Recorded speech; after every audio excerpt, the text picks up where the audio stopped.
Hi everyone, and this is my another podcast. We are having Roger, and he is a chair person and the board of director in Grana Water. He has done his master's from his Harvard School Business, and I personally know him very well from last five, I think so 2 or 3 years. We have done several projects together. So more information Roger will tell us about him. Uh, so I'll come back to the Roger. Thank you, Roger. We are coming to us and discuss the details. Sadaf, thank you for having me. Sadaf and I have worked together for the last 3 years or so on a variety of projects, but the Yeah. water industry, I think, represents an incredible opportunity for us to do something together that is universal. Everyone understands the critical nature of water and why it is the critical infrastructure upon which all other critical infrastructures to rely. And I'm very, very happy that Oak Consulting is going to handle the vast majority of our administrative needs, from accounting to corporate administration to financial management. And I couldn't be happier about that. So, Sadaf, thank you for having me on the podcast. And I hope that our conversation will prove useful to many of your other clients. So you have an impressive career spanning technology, telecom, and now the water treatment industry. Can you share the pivotal moment or inspiration that lead you to venture into the world of water treatment and sustainability? I'd love to. In the last 5 years, the climate change conversation, Hmm. I think has really become separate conversations. And one of those conversations is about the impact on water. So, my previous career in telecom, media, and technology is very much related to this new career in water systems, in that both are critical infrastructure. However, all the critical infrastructures, including telecom, rely upon water. Water is very central to that, and it all depends upon water. Um, so I want to make it very clear, for me, this was not a pivot into a new industry. It was going deeper into my old industry. When I saw the flooding in Pakistan, the droughts in Germany, it all came together. Then I said, Hmm. wow, telecom Hmm. allowed me to impact the world from Israel to India. Water can also allow me to, use my business endeavors to have a positive impact on everything. I want to say, my first big success was a part of the founding team of Nextel, privatizing the communication systems on which defense and first responders depend. You really need communications for a police force, a rescue squad, a fire squad, a government to work properly. And privatizing those systems with Nextel really introduced me to the far reaching impact, that you can have with a critical system. And then, as a part of the team that created T-Mobile, we kind of transitioned the hardline phone systems to mobile phone systems. And really, although a lot of wealth was created, it's more important that we understand that that empowered billions of people who had no access to communication prior to the invention of microsystems like T-Mobile that put a phone in the hands of people who were disconnected from the world. I think there's a very clear message there. Communications and access to information was inherently empowering.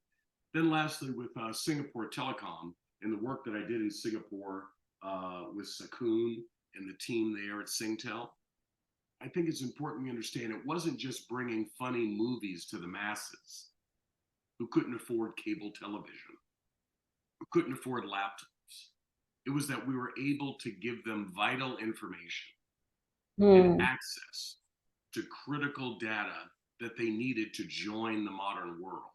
So I think it shouldn't be understated that the Singtel system, which is one of the five largest communication systems on Earth, really has empowered many aspects of the developing world with information that they previously had no access to.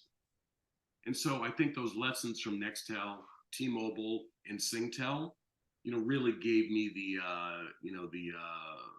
backdrop and the momentum to understand what we could do if we brought that same innovation to the water system that is clearly broken around the world, clearly impacting the developing world, clearly being used inefficiently in the developed world. And we could really, really bring things together with AI and machine learning that we used in telecom, but applied to water. Perfect. So tell us more about your vision of Grana Water and how it tackling today water challenges. You just explained me. So what is the vision, Roger, for that? So let's talk about the vision for Grana. Aqua Grana, which is our company that will develop AI and machine learning systems to make water infrastructure smart, Hmm. has as its vision, the improvement of efficiency in the use of water. Today, most water systems, even the most sophisticated water systems in the most sophisticated countries, known for managing water, the Netherlands, for instance, one of the great water management, hydrology, water engineering cultures of the world. These systems are nonetheless relatively flat. There's no use of computational technologies to make the way that they generate the water, process the water, distribute the water, and price the water in a manner that's anywhere near what we do with a typical PayPal payment. It's just a flat system. It's not very intelligent. It does not anticipate need. It doesn't anticipate demand, supply. And I think we can use these tools to be a little bit more anticipatory. So the vision for Aqua Grana and what this system will do is really the ability to understand and anticipate the type and amount of water needed for a specific use case. And then the ability to generate that water in the most sustainable method possible based on the use case and provide the person or the organization with real-time data on the water with breathtaking detail. Let's talk a little bit about that in plain spoken language. Today, water system providers pretty much extract water from rivers, streams, or from underground aquifers with little understanding of its final use. I hope the audience understands what that really means. Absolutely agree. You're taking water from the same place, processing it in the same way, distributing it to everybody in the same way, and then pricing it for everyone in the same way. That makes absolutely no sense. In many countries, the result is that the waste is on an incredible level. The same There's so much water wastage of water. extracted and purified for the use in a bathroom is also used to process food. So Dov, just think about this. I take the water from the river, I process it for you to wash your hair, and then that same water is used to wash a window in an office tower in Kuala Lumpur. That makes no sense. A different kind of water is needed to wash your hair than obviously is needed to wash the windows of a tower in Kuala Lumpur. But we're using it in the same fashion. And that's why we're using it in an irresponsible way. Shouldn't there be different grades of water for agriculture? Absolutely, I agree with that. Yeah, that we have three types of water. Remember, Roger, we have already discussed this matter before. That in Japan is a use case study over there. They are using the water in a proper way. What kind of water they are having, then it is utilizing in a proper way. So same thing they are doing, and we have the case study. So it should be implemented in other countries as well. But again, somebody needs to start, and I think so, Roger, you are there. We are going to start that. We don't Yes. believe that you should use chemically treated water with chlorine made for ingestion in iced tea. Why should that be the same water used for an apple orchard in Japan?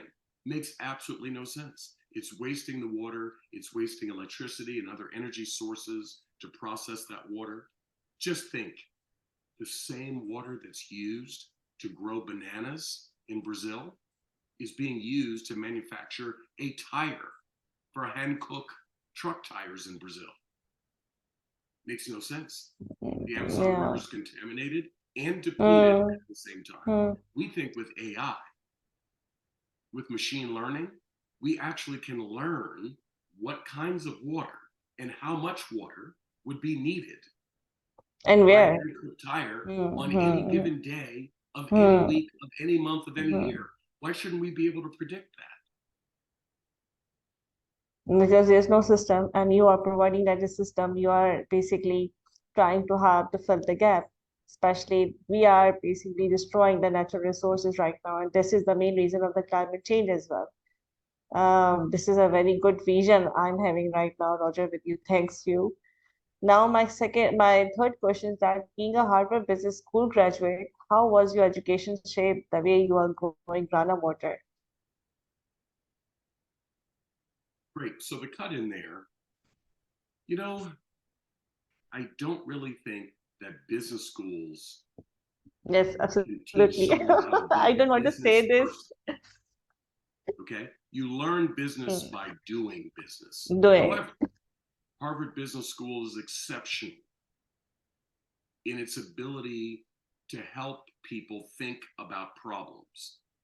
I learned a great deal about how to think, how to understand complexity, how to structure solutions at scale. What Harvard is very good at is teaching people logic, critical thinking, analytical approaches to a subject. When I think about water and I think that I should source and price and store water differently for a truck tire by Hancock than a banana by Dole Banana, that's the kind of thinking, that I learned at Harvard Business School, how to structure complexity, understand complexity, communicate solutions with clarity. I think it's the same for Harvard Medical School, Harvard Law School. They all Hmm. are very good at that. But let's be very clear. I didn't learn much about business there. I consider business vocational. The greatest business minds the world's ever known had no formal schooling at all. You learn business Absolutely by agree. doing business, By but doing it. you learn critical thinking at places like Harvard Business School. And there are many other fine institutions around the world that do an equally good job at creating structured thinkers who are able to run institutions at scale. Absolutely. And now in this era, we are having the AI. And in this AI, we know that there's knowledge is vast. We have the knowledge in our hands. How to use it, this is the matter. And this is the thing that we need to understand in our professional personal life as well, that how to use logic, have the critical thinking, how to be helpful for others and for ourselves as well. This is a thing. What do you think about tech in water treatment, Roger? And how do you see them teaming up in the future? Computational technology has traditionally only been used for metering purposes in the water industry. It's an embarrassing underutilization of computational power that we have at our fingertips today. Let me give you an example. Today, we use advanced computational methods in meteorological systems to predict weather with incredible accuracy. It's extraordinary. We can see hurricanes a month in advance. We can track their path. We can use advanced physics to Mm, understand the path of a hurricane. Yet, the water systems don't talk to the weather systems. absolutely. That makes no sense, Sadaf. We believe today, when severe weather strikes, the water systems continue to function or malfunction in the same exact way. Before the weather event, during the weather event, after the weather Hmm, event, why hmm, are the hmm. water pumps still running when the hurricane is right above the water pump? That makes no sense. Why did we not produce and store water in advance when we In a knew proper the way. hurricane was coming 3 weeks ago? That is a dislocation of the computational power in meteorological systems and the core mechanical functions of the water system. We're going to marry those because the Aqua Grana system that we're developing with support from Oak Hmm. That system will effectively be like Iron Man's Jarvis, but for water. It would effectively tell a corporation, a government, or a person weather will become more severe in the next 3 weeks. We advise that you store this much water for personal use and personal hygiene, this much water for our manufacturing needs, this much water for our cooling needs, and you're able to generate, store, distribute, and price that water in advance with perfect accuracy. Perfect. That is the My. power of Hmm. using AI. The machine learning, obviously, is that after a certain number of cycles, our system will become so intelligent that it will pretty much know what you need before you know what you need. So it will know there are 3 people in the home. They use this many liters of water in a typical week. Therefore, it will suggest to you that it generate and store X number of liters for Y time frame based on all of the historical precedent. It's Hmm. relatively within our grasp to build these artificial intelligence systems today, but we want to bring that to the surface a little faster than would normally be the case. But the flooding and the drought should not have an impact on water supply in the world, and we aim to change that. Perfect. Looking ahead, what's your big picture of your startup impact, Roger, especially for the Grana water? I The know that big this is a huge impact right now, means this is a huge impact in the society, not just for the country or a region it is, but on a global scale, it will have the huge impact.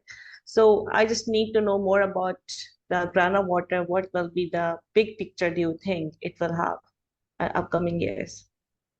look, if we're successful, much like Zoom, email, Google, Hmm. Hmm. we think that in the future, every group of people, government, organizations, businesses, we think that they will believe it's perfectly natural to have a granular sense, a detailed sense of the types of water, the amount of water, the price of water. We hope to create a new reality with our understanding of water. It should be noted the total volume of water in the air is replaced every 10 days. The amount of energy it takes to take ocean water and make it usable water for people, governments, and organizations is nuclear Hmm. in its level. It takes nuclear power, an incredible amount of energy to convert ocean water to water that's usable in any context. So, if we replace the total of water in the air every 10 days by natural evaporation, rain, and water systems, we should understand that's a much easier path, a more energy efficient path than the decades it takes to replenish major river sources once they're depleted or contaminated, the centuries it takes to replace water in deep underground aquifers. And I think that's the big impact. We will soften the blunt force trauma to the earth that we are now experiencing due to the Hmm. depletion of our rivers and streams, the extraction of water from deep underground in underground caves and cavities that took centuries to form, that are now causing landslides and collapsing of roads and destabilization of bridges. That's all occurring because we're drilling hundreds of meters below the earth to extract water from those sources. So I think our biggest impact will be that we will use data, of all things, we will use data to bring a Hmm. sensitivity to water utilization to the masses. And we'll suddenly think about water very, very differently, the same way we think about everything related to innovation once innovation is widespread. Hmm. My next question is, water treatment is a critical field, but it can be challenging for a startup. what unique approach does your Grana water bring to the table? One of the things that I learned from critical infrastructures and communications is what I call a modular approach. The reason why mobile conquered the world of communication, think about it, Sadaf. We used to send airmail across the ocean. Incredible. We used to send tins, metal tins of film from one country to another to show someone something in a visual method. The communication systems that I've been involved with allow us to see images in real time, allow us to communicate verbally in real time. Incredible efficiencies were brought to the table, but it all happened in a modular way. That means that you innovate in small instances and then link those small instances together. So an office tower, our fictitious office tower in Kuala Lumpur or Singapore, would have its own self-enclosed water system. They would have their own atmospheric water generators on the roof. They would have their own data about the water being collected.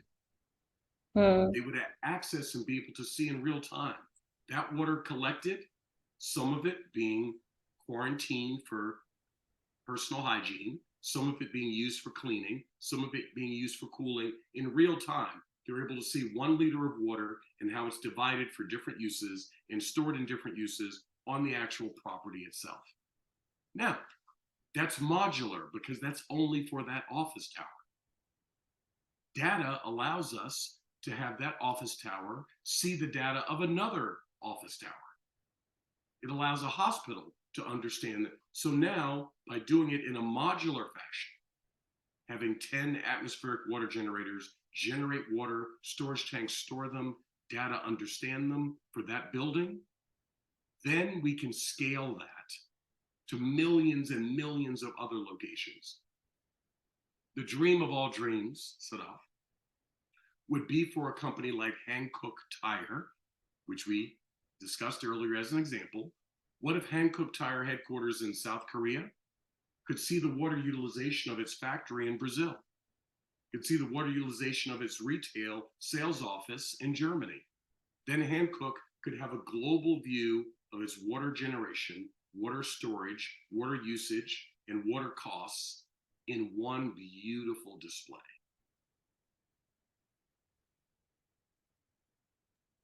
Perfect. So basically, what I see, what I vision for Grana Water, that we will have a whole dashboard with a proper data analysis, with the demand and supply of the water treatment, right, Roger? Yes. We call it, it's interesting, when we talked about Harvard Business School, probably another signature educational experience were the many, many courses I took over 20 years with Professor Tufte of Princeton and Yale. He taught me the importance of beautiful evidence, of the gorgeous visual display of quantitative information. His philosophies gave us the world we live in today with companies like Palantir, Splunk. We believe that ethos by which those companies run hasn't quite made it to the critical infrastructure world. The biggest compliment, if someone said, yeah, Aqua Grana, it's kind of like Palantir for water. That'd be a compliment. If someone said, Aqua Grana, it's kind of like a Splunk-like display of water information, that would be a compliment. We hope to bring beautiful evidence, gorgeous displays of information about something that very few people thought about every day, which is the water that sustains them and allows society to work. We would love it if people were to compliment us with those kinds of comparisons. I hope that's helpful, because we obviously are a podcast. We don't have a visual of our product. We will soon, display that. Clearly, we believe that, look, from my experiences, Sadaf, everyone's a genius after they see a product that they didn't think of. The vision, basically. And you are having a vision. Many people told me books on cell phone will never work. I was there when we did the Now we first have Kindle. books on cell phone, and Audible published their first books on the Nextel IDEN system. And then after that happened, everyone's a genius. Then everyone wants to hear a book spoken aloud through their phone. While we Yeah. were creating that system, no one thought it could work. The same with text Hmm. messaging, the same with watching movies on the phone. Yeah, We absolutely. believe that very soon your granddaughters, the grandsons of many of our skeptics, they'll think it's natural to get a display of their water utilization It is very on any important to have the screen that's data. near them at the top. The AI will follow them, much like Jarvis and Iron Man. It will constantly remind you of your water security, water stability, water availability, water pricing. We believe this will be the controlling dynamic for the world in the future if we continue along the path that I see us, taking for climate change. Hmm. So, as someone who has both a client and an entrepreneur, how do you see the role of consulting firm like Oak? How do you think they are evolving in today's business world? You know, I have experienced a number of administrative support infrastructures for businesses of massive scale. Obviously, we've discussed this before. Hmm. If we had the technology infrastructure like this, like Oak provides and many of your competitors provide, if we had that in the past, it would allow people like me to focus on product, service, innovation. You really need to respect that what Oak and others do in corporate administration, accounting, financial management, the entire what I call general administrative apparatus, that really needs Hmm. to be in the hands of experts. So you can be easily have other tasks which is more important to your business Exactly. operations, and your administrations or operations tasks will be handled by the any consulting firm. So it will be a very peace of mind, believe me, that It's critical. Large yeah. scale infrastructure systems are capital intensive, require a lot of Hmm. people. There are a lot Hmm. of complex supply chain elements. And Oak, for us, Oak will act as sort of an all in one solution for CFO functions, financial controller functions, accounting functions. It allows infinite scaling because Oak will, do that for us for the world. And so when we're dealing with an issue in Hawaii, Germany, Pakistan, Netherlands, it allows us to be everywhere at once with a Hmm. proper administrative infrastructure.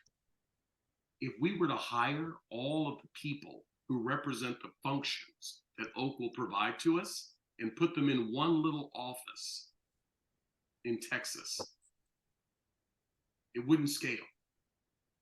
They have to go home. They have to have families. They have to have lives. They may not be familiar with issues in Southern Europe. Issues Hmm. in Northern Asia might be foreign to them. Whereas with Oak, we can deploy resources in country, in the environments, and use them in a flexible way that ensures competence, understanding, and context in all of our corporate controller functions. And so that's the way we intend to use Oak.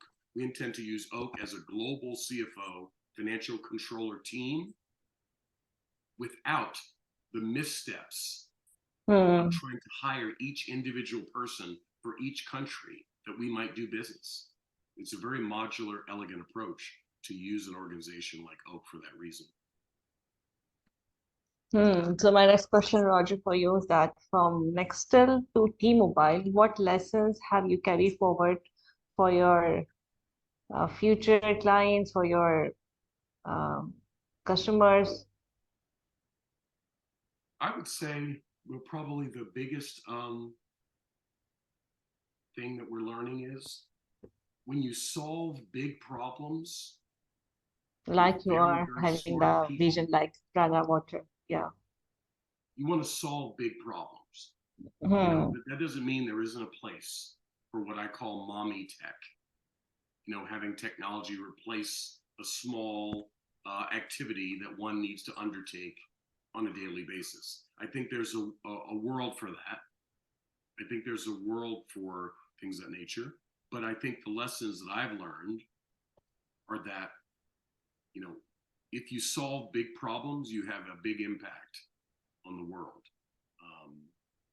And so that's number one. Probably the second thing is that systems deployment is something that allows you in an entrepreneurial life to look back on your own work and see what you built. It's a wonderful thing.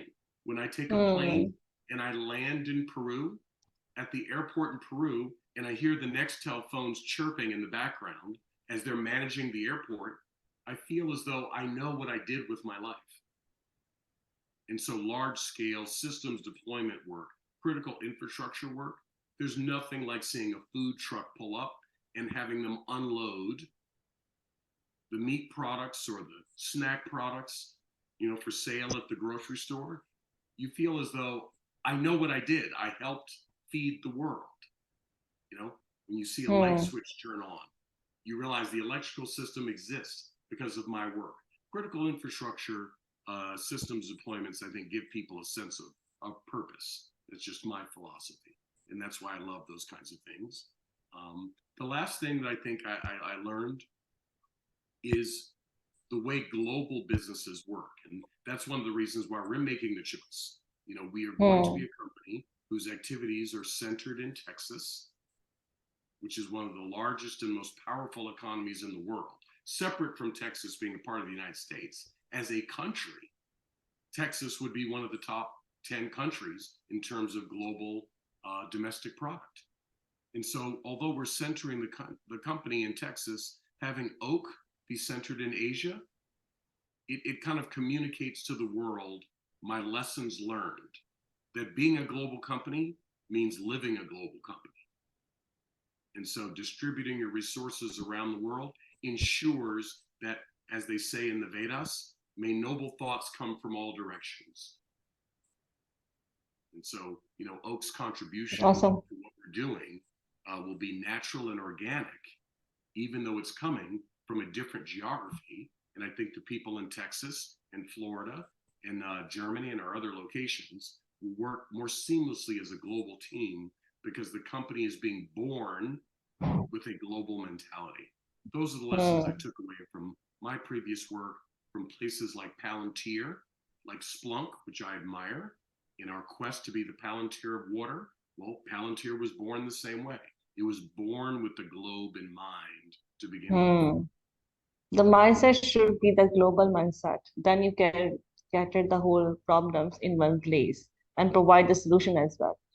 If we are putting ourselves in one region or one country, so it will not solve the whole problem. Again, the problem will be in the society. So need to think like a global scale all the time to solve the problem. So perfect. So my last question, Roger, with you, that what advice do you have for your startup seeking an investment?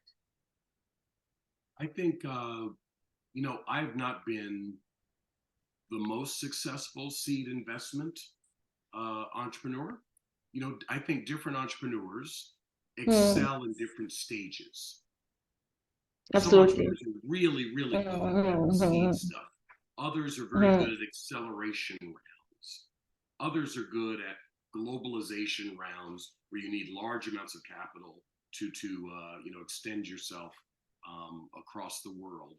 I think for startups seeking seed investment, it's important to keep it simple, to focus on test cases and test environments. I think it's very, very important not to speak to everyone. In my experiences, I found in seed investment, it's much more efficient for you to speak to early stage investors who express an interest in your category, as opposed to speaking to every capital source that you have access to. And so it may seem like it's a slower path, but over Very time, slow. Believe me, you have to be in a patience situation, that your mindset need to be a very calm, because we need to take a very baby small steps when we are having a startup. So absolutely. I've seen entrepreneurs spend days explaining concepts to disinterested investors that had no intrinsic interest in the sector, the subject matter. They weren't really interested. And an entrepreneur can spend days and weeks engaging an investor in an innovation fashion. So I think the advice that I would give to startup seeking seed investment, not being a professional seed investment level entrepreneur, being more of an expansion round entrepreneur, is choose your targets wisely, use your time judiciously, and make quality relationships based on stage. Perfect. So those are some thoughts I have. The COVID global pandemic taught us so many things. It also taught us that specialization counts. Intelligence fell at the sword of specialization. And so in all things, work with specialists and you'll have an easier time of it. And never believe in your own legend or myth that because you are intellectually gifted, that you can understand everything and anything. It is much safer to go with experts who have experience in that area, and that goes all the way to seed investment. Much better to work with people who are comfortable with seed investment or comfortable with the subject matter in which you are, hoping to succeed. Much better to go with people who have real world experience than talk to the smartest people in the room and experience the frustration that their intelligence can't overcome their lack of interest or lack of knowledge in a specific area. So perfect. Thank you, Roger. And patience, I'm coming off of a bit of no, a no, cold no, no. myself, but, The reason of this podcast basically to give the advice to our startups and the audience. So the more you are sharing your advices, the suggestion, it is far more, you can say, beneficial for both all around the world who are basically having this podcast. So the reason you're having over here is that to share your experiences, because your experience, I believe that if we learn from the experience from other person, it helps us much more rather than we experience it all. We save our time, we save our energy. So thank you, Roger, to share all your insights, and we will talk to you in another next podcast, which will be your investor side. So we will discuss that area as well with you. So thank you, and we are happy that the Grana Water will soon will be in a MVP stage. And anything else, Roger, you want to ask? Oh no, just my business experiences in Southern Asia, especially Indonesia, Bangladesh, Pakistan. It just really taught me that great ideas come from all places. Great ideas come from all people. And if you're really out to be a global entrepreneur, it means that you need to accept that noble thoughts, incredible innovation can come from any direction, from any kind of person, and you need to be open to that. So I think our partnership represents. Perfect. Thank you. Thank you, Roger. Thank you. Signing off here.